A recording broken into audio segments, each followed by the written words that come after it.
Hello বন্ধুরা, আমার কাছে এই মুহূর্তে আইটেল A60s একটি মডেল রয়েছে। এটাতে সমস্যা হলো রিংটোন বাজে না। আমি ফার্স্ট টাইম আপনাদেরকে এই রিংটোনের অপশনগুলো দেখাই। আমি এদিক ওদিক করছি কিন্তু কাজ হচ্ছে না। আপনারা আমার সঙ্গে থাকুন এবং স্টেপগুলো দেখতে থাকুন। আমি ফার্স্ট টাইম এটাকে খুলে নেব কারণ এখানে রিঙ্গার রয়েছে এবং রিঙ্গারের জিআর ভ্যালু নিয়ে নেব বিপ রেঞ্জে, দেখব এটা কত আসে। আমরা জানি রিঙ্গার 6 থেকে 10 অবধি থাকা লাগবে, এর মাঝখানে থাকলে সেটা ভালো। হ্যাঁ, এটা তাই আছে, অর্থাৎ রিঙ্গারে কোনো সমস্যা নেই। আমি এটা কানেক্টরটা খুলে আরও একবার লাগিয়ে দিলাম, এখানেও সমস্যা থাকতে পারে। এবার আমি এই রিঙ্গারের টিপি পয়েন্টে জিআর ভ্যালু নেব ডায়েট রেঞ্জে দেখে। হ্যাঁ, এই পাশে ঠিক আছে, প্রপার আছে। এদিকে হ্যাঁ, এই পাশে, অর্থাৎ টিভি পয়েন্টে কোনো সমস্যা নেই, জিআর ভ্যালু প্রপার রয়েছে। এটা আমি কোল্ড টেস্ট করলাম। এবার আমি হট টেস্ট করার জন্য ইউটিউবে ভিডিও প্লে করে দিলাম।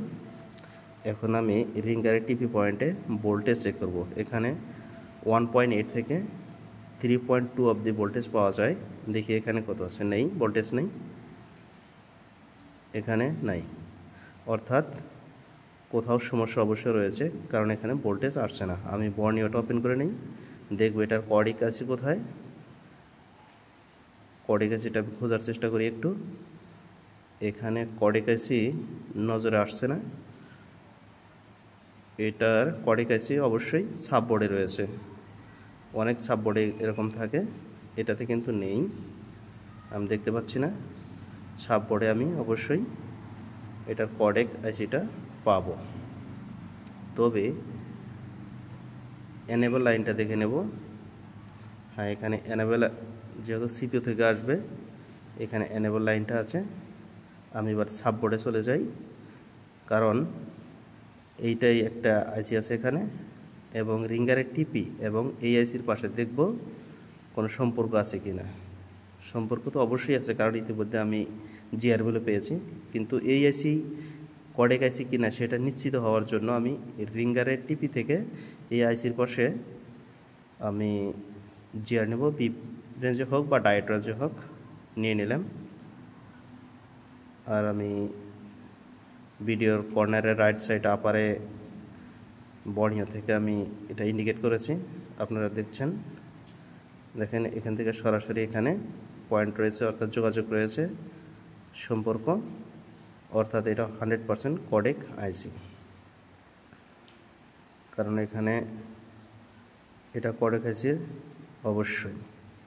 আপনারা দেখতে পাচ্ছেন ভিপিএস লাইনটাকে মেনশন করেছি এবং স্পিকারের যে দুইটি কয়েল রয়েছে সে দুটো আমি মেনশন করে দিলাম। এবার আমি এটার কর্ডেকের অডিও এনেবল যে লাইনটি আছে সেটা ধরে এগিয়ে যাব। দেখেন আমি এবার এটাকে এনেবল লাইনটা বের করে নেব।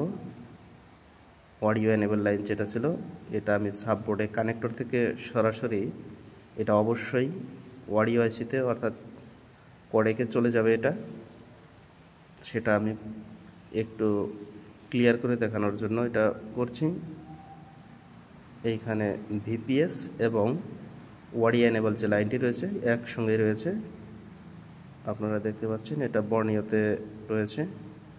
আর একটা কথা বলি, আইটেল A60 এবং A60H মাদারবোর্ড একটি, কোনো পার্থক্য নেই বিশেষ।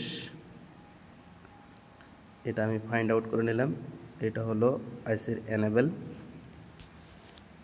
অর্থাৎ যেটাতে ভোল্টেজ 1.8 থাকা লাগবে সেটা হলো এই আইসির এনেবল। ওকে, আমি লিখে দিই এটা এনেবল। এই লাইনটা খুব জরুরি, কারণ এনেবল না হলে আইসির কাজ করবে না। ওকে, এটাকে আমি রিমুভ করে দিলাম। এবার আমি ভিপিএসটা দেখো, ভিপিএসটার পাশেই অবশ্যই থাকবে রেড কালার যেটা আছে সেটাই ভিপিএস, ভোল্টেজগুলো রেড কালার ইন্ডিকেট করে থাকে। এটা হলো আমাদের অডিও আইসি এখানে এটা আপনারা দেখতে পাচ্ছেন যে ভিপিএস লাইনটা মেনশন করলাম, এটা হলো ভিপিএস। অর্থাৎ একটি আইসির জন্য ভিপিএস এবং এনেবল লাইন আমি উভয়টি প্রথম অবস্থায় দেখে নিলাম। এবার ভিপিএসের ভোল্টেজ আমি চেক করব। মোবাইলটি যেহেতু রান রয়েছে 3.75, এটা হলো ভিপিএসের ভোল্টেজ। এনেবলের ভোল্টেজ অবশ্যই 1.8 হবে। আমি সেটুকু এক্সট্রিমলি শ্যুট করা হয়নি ওটা, তবে ঠিক আছে। এনেবল লাইনটি আমি আইসিটি এবার খুলে নেব, খুলে নিয়ে এটাকে দেখব। ঠিক আছে, আমি আইসিটি খুলে নিলাম। এই যে দেখেন, সমস্যা হলো এখানে আইসির কর্নার একটি বল ছিল, সেটা ব্রেক হয়ে গেছে। আমি এবার এই আইসির নাম্বারটা দিয়ে খুঁজবো, কারণ আইসিটা আমি চেঞ্জ করে এটাকে রিপেয়ার করতে চাই। আমি সাপোর্টটা চেঞ্জ করতে চাই না, রিপেয়ার করতে চাই। আইসিটা যদি চেঞ্জ করে দেয় তাহলে আমার সকল সমস্যার সমাধান হয়ে যাবে। আমি পার্ট ফাইন্ডারে চলে আসছি এবং ইতিমধ্যে আমি চার্জ করেছি, শুধু আমি আপনাদেরকে দেখাচ্ছি। এই খুব অল্প সাপোর্ট রয়েছে এই আইসি আপাতত বর্ণীয়তে, ভবিষ্যতে হয়তো আরও সাপোর্ট বাড়বে। এখানে ব্র্যান্ডগুলো রয়েছে হটওয়ে, আইটেল এবং নোকিয়া। মোট 6টি রয়েছে সাপোর্ট। ভিভো, ভিভো না, W10 Pro এই মডেলগুলো এখানে রয়েছে এবং এই আইসিগুলো রয়েছে। আর এখানে একটি আছে, পেজ অনলি এক। আমি চেষ্টা করেছি, আমার কাছে যত বোর্ড আছে, সাব বোর্ড, মাদার বোর্ড মিলে 200+ আছে, আমি সবগুলোতে একটি একটি চার্জ করেছি কিন্তু পাইনি। আমি বাধ্য হয়ে নতুন সাববোর্ড বের করতে হলো।